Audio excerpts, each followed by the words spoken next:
Hello tout le monde, on se retrouve aujourd'hui pour une vidéo que j'avais hâte de filmer pour pouvoir découvrir en même temps les produits avec vous. Je parle bien sûr de la collection de Je m'aime Maybelline et Gigi Hadid. Je pense que c'est pas trop la peine de la présenter. C'est un peu la nana de rêve, voilà, elle a absolument tout ce qu'il faut là où il faut et en plus elle a l'air vachement sympathique. En tout cas moi c'est une fille que j'aime beaucoup. Et du coup quand j'ai vu qu'elle collaborait avec Je Mets, qui est aussi une marque que j'aime beaucoup, de grande surface, qui fait toujours des trucs assez sympas, je me suis dit ça vaudrait quand même le détour de faire une vidéo à ce sujet et du coup c'est ce qu'on va faire aujourd'hui. J'ai reçu pratiquement pas tous les produits mais une bonne partie. Il me manquait des produits pour les yeux, du coup j'en ai commandé une sur fil unique, sachant que le reste était complètement dévalisé. C'est un peu l'apocalypse, mais bref, j'ai suffisamment de trucs pour vous montrer, vous inquiétez pas. Comme vous voyez, je suis évidemment pas du tout maquillée puisque je maquille en même temps avec vous. On va commencer avec les produits pour le teint. Donc il y a vraiment toute une gamme de produits, à la fois basse teintée, il y a des enlumineurs liquides, il y a des mascaras, des crayons, des rouges à lèvres, des palettes pour les yeux. Par contre il me manque une info que je n'ai pas, et étant donné qu'elle n'est pas dans le dossier de presse qui se présente juste ici, donc un dossier de presse ça rassemble en fait les infos des produits avec les prix etc, ce qui est toujours utile pour vous les transmettre, et dans le dossier de presse en fait il n'y a pas mentionné une palette qu'on aperçoit dans les visuels de la collection aux États-Unis. Elle a fait une palette assez grande avec blush, bronzer, highlighter, il y a des fards à paupières, des anti-cernes, etc. Et cette palette n'apparaît pas dans le dossier de presse français. Donc je me demande si elle sera effectivement vendue en France parce que je ne l'ai pas vue sur Fil Unique France non plus. Donc à mon avis c'est peut-être une exclusivité US parce que du coup je n'ai pas pu la trouver. Du coup il me manque juste ça et les enlumineurs liquides qui n'étaient pas dispo sur Fil Unique aussi, ils étaient out of stock. Donc voilà, mais ceux-là c'est sûr qu'ils seront en France puisqu'ils apparaissent dans le dossier de presse. Ceci dit, on va commencer avec le teint. Donc il y a deux produits, donc ce sont des bases teintées qui se présentent comme ceci. Il y a deux teintes différentes. Il y a la light medium et la medium deep. Donc c'est vraiment les deux seules teintes existantes de la gamme, il n'y en a ni plus ni moins. Alors là, j'avoue que c'est vraiment le produit qui m'échappe un petit peu en termes d'utilisation, parce qu'à l'arrière il y a mentionné appliquer cette base teintée légère sur les zones d'ombre du visage, donc creux des joues et des paupières avant le fond de teint pour un effet sculpté. Donc, ce qu'ils veulent dire, j'imagine que c'est pour faire le contouring avant de mettre le fond de teint. Moi j'ai jamais utilisé un produit comme ça, donc c'est juste ça qui me paraît un petit peu étrange. Il faut tester. Donc évidemment je vais pas hésiter très longtemps sur la teinte puisque ce sera forcément la light medium. Ok, je sais pas si vous pouvez vous rendre compte, mais ça a l'air quand même assez foncé. Je sais pas si je dois l'appliquer. Mon dieu, j'allais dire je sais pas si je l'applique au doigt, mais écoutez c'est ce que je vais faire.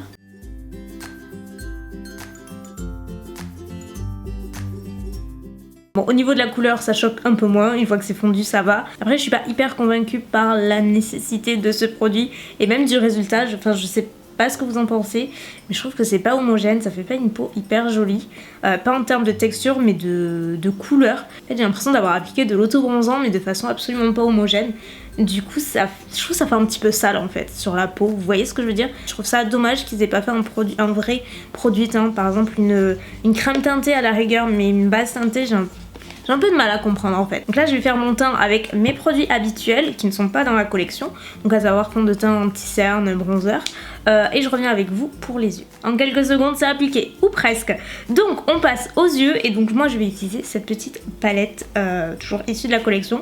Donc elle est déclinée en deux teintes. La première c'est la Warm qui est donc celle que je possède, et il y en a une deuxième dans les tons bien plus froids évidemment, qui est dans les tons un petit peu mauve etc.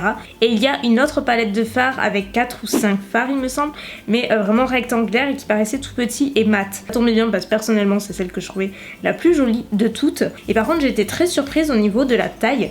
Je sais pas si vous pouvez vous rendre compte, mais c'est vraiment tout petit. Même plus petit que ma main, donc c'est vraiment un format ultra compact. Après en termes de fards, il y en a combien? Il y en a 6. Les couleurs sont hyper jolies, en termes de qualité, écoutez on va voir. Mais bon ça reste du Maybelline, donc ça reste du Maybelline, donc forcément, moi personnellement j'ai jamais été déçue, je trouve qu'ils font de très bons produits. Donc là je prends le fard un petit peu mauve mat de la palette, que je vais placer dans le creux. Le reste il y a quand même pas mal, en fait il y a 3 fards satinés, j'ai l'impression qu'il y en a même un quatrième. Et le reste c'est mat, donc je trouve que c'est par contre assez équilibré au niveau des différentes textures et couleurs. Celle-ci je la trouve très jolie, donc vous voyez aucun problème d'application, d'estompage. Je vais ajouter un petit peu de rose mat. Je vais essayer de les placer un maximum, toujours dans le creux pour avoir une petite transition. Les couleurs sont hyper faciles à travailler par contre. Là vraiment, jusque là aucun problème, même pour des mats vous voyez que C'est un jeu d'enfant. Je passe ensuite au doré que je place sur le reste de la paupière mobile. La couleur est super jolie. J'aime bien passer un doré qui est pas du tout jaune, vous voyez. C'est vraiment une couleur très chaude, qui fait même un peu bronze et j'aime beaucoup. Je prends la couleur la plus claire et que je vais placer en point de lumière sous le sourcil, dans le coin interne. Et enfin, je vais prendre le fard Magic Hour, qui est cette couleur un petit peu pareil, pêche bronze satiné, que je place tout le long du ras des cils inférieur. Elle est hyper jolie celle-ci, on dirait même une texture un petit peu crème. C'est super crémeux, très très joli. Franchement, la palette, j'aime beaucoup. On va utiliser maintenant le liner qui est toujours dans la collection de Gigi, qui est un liner feutre comme ça avec une pointe vraiment hyper fine, tout ce que j'aime.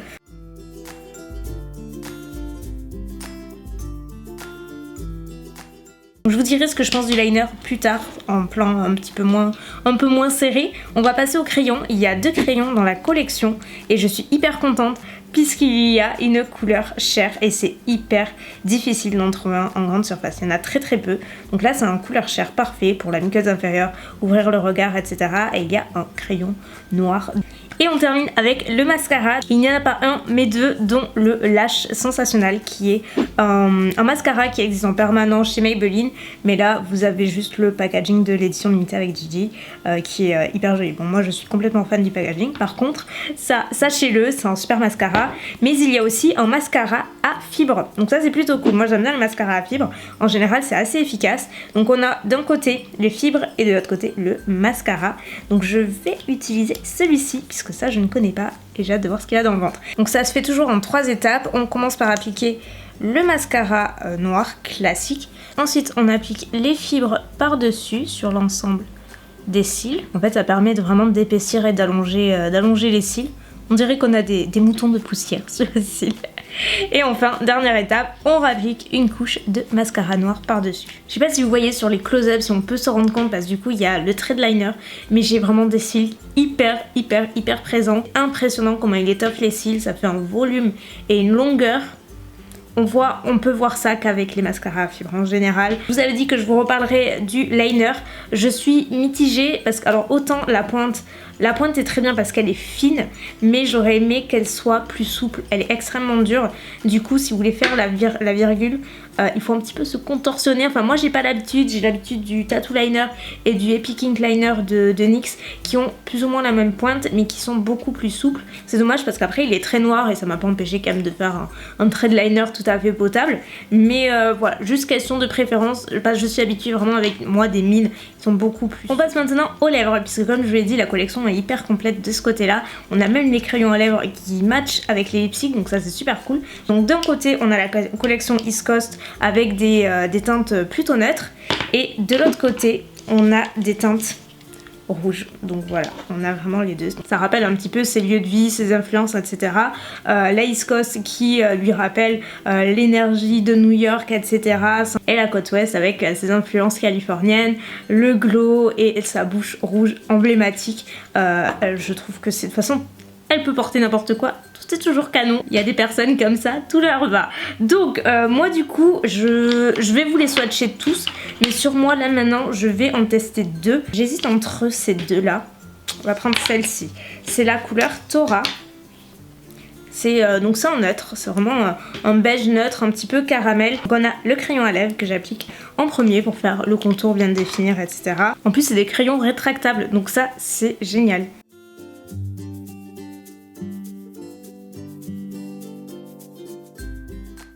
J'adore la couleur, hyper confortable. Les rouges à lèvres mat Maybelline, de toute façon si vous les connaissez, c'est toujours la même formule, c'est toujours les mêmes ingrédients. C'est juste des couleurs en édition limitée, encore une fois, repackagées. Mais vraiment, moi je reconnais vraiment le parfum et la qualité en fait, le rouge à lèvres en lui-même des Maybelline que j'aime beaucoup déjà à la base. Du coup avec le look, ça fait quelque chose d'hyper naturel, à la fois élégant et chic. Vous voyez ce que je veux dire ou pas du tout? Je sais pas, mais en tout cas moi dans ma tête tout fonctionne à plein tube.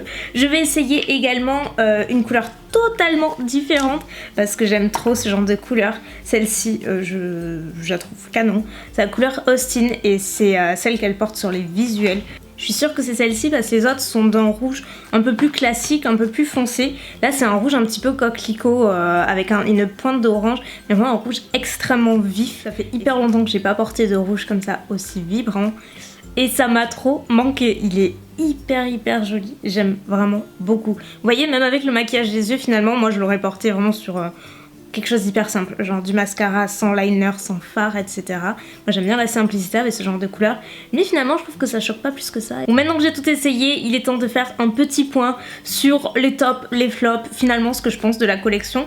Donc on va commencer par le début, même si vous savez plus ou moins à quoi vous attendre. Donc les bases teintées, je reste vraiment sur mes positions. Je trouve que c'est un produit assez étrange, j'aurais préféré une crème teintée tout simplement. Une base teintée, même si je comprends le fait d'apporter un hâle et tout, c'est sympa. L'utiliser en contour, je l'ai jamais fait, pourquoi pas, mais je l'ai jamais fait et je pense pas que ce soit vraiment quelque chose qui soit ancré dans nos routines beauté. C'est juste un produit que je trouve hyper essentiel dans une routine et qui fait pas une énorme différence au bout du compte, et à l'application c'est pas ce que j'ai préféré en termes de couleur non plus, mais je pense que c'est vraiment le produit que j'ai le moins aimé de la collection. La petite palette hyper mignonne, rien à dire, vraiment elle est hyper jolie, la pigmentation est hyper présente, il n'y a que celle-ci que je n'ai pas utilisée mais on va la swatcher.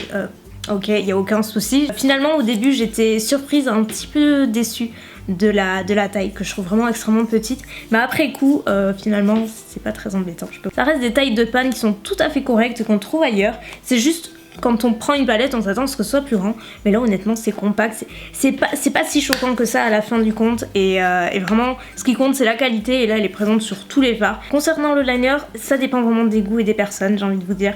Moi je suis habituée avec quelque chose de plus souple, donc du coup je suis un peu moins à l'aise avec ce liner là, mais il est vraiment pas mauvais ou quoi que ce soit. Les crayons pareil, si vous cherchez un crayon cher mais vraiment foncez sur celui-ci, il est très joli, il tient, vous voyez que ça ouvre le regard et c'est extrêmement rare d'en trouver en grande surface. Donc les mascaras, donc celui-ci je l'ai pas essayé mais je connais et il est très bien, vous le retrouvez en permanent, et celui-ci je l'ai adoré, vraiment adoré. Vous voyez sur les close-up, les cils, enfin ils sont étoffés, ils sont hyper présents, ils fonctionnent extrêmement bien, vraiment c'est je pense un des meilleurs produits de la gamme avec je dirais le fard à paupières et les rouges à lèvres, c'est vraiment mon top 3. Et les rouges à lèvres parfait, rien à redire. Parce que vous avez à la fois les neutres et les rouges hyper vibrants de l'autre côté, ou plus classiques, enfin il y en a un petit peu pour tous les goûts et c'est assez sympa d'avoir scindé cette collection en deux. Est-ce que c'est une collection qu'il faut avoir impérativement?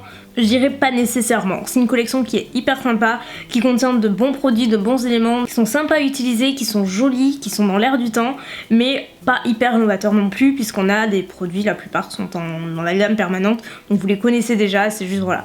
Le principe d'une édition limitée, c'est une collaboration. Néanmoins, je trouve que c'est une belle collaboration qui est bien réussie. Et en tout cas, moi, je suis assez contente. Voilà, à part les produits pour le teint qui m'ont moins convaincue.